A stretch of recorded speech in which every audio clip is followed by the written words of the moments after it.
Karena kalau distribusi ini nggak fair, ya ini bakalan terjadi yang namanya itu kesenjangan sosial kita ngomong ya. Ini kita keluar dikit ya dari ekonomi ya. Karena lu pernah denger gak ada orang ya di luar sana tukang sampah misal pekerjaannya tiba-tiba menang lotre, ya terusnya 2 tahun kemudian dia menang lotre berapa juta dolar, dia balik lagi jadi tukang sampah.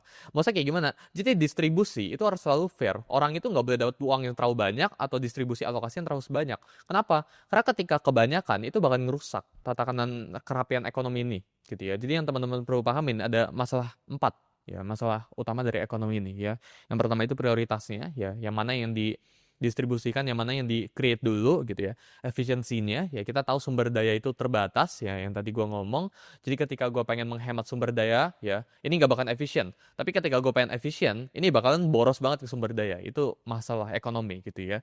Terus yang ketiga itu distribusi ya. Jadi ini gua gimana cara bagiin ke barangnya, alokasikannya gitu kayak gimana. Ya yang fair itu kayak gimana. Ini apakah ini buat semua orang dan sebagainya.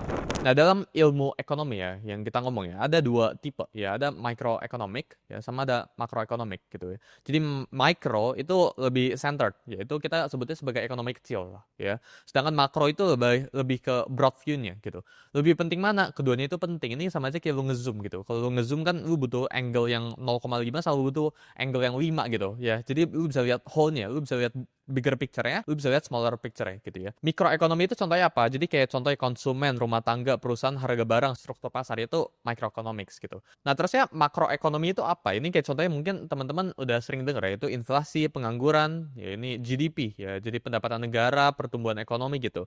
Kebijakan moneter atau kebijakan fiskal ini contohnya gitu ya. Jadi makro itu kayak kaca luasnya gitu ya. Sedangkan mikro itu kayak kaca pembesarnya gitu. Tapi yang mana yang lebih penting? Jawabannya itu lu butuh keduanya. Ya, kenapa? Ini gua ada share ke teman-teman ya. Jadi kenapa ngelihat kedua-duanya itu penting? Karena ya ini gua ngambil contoh ya. Misal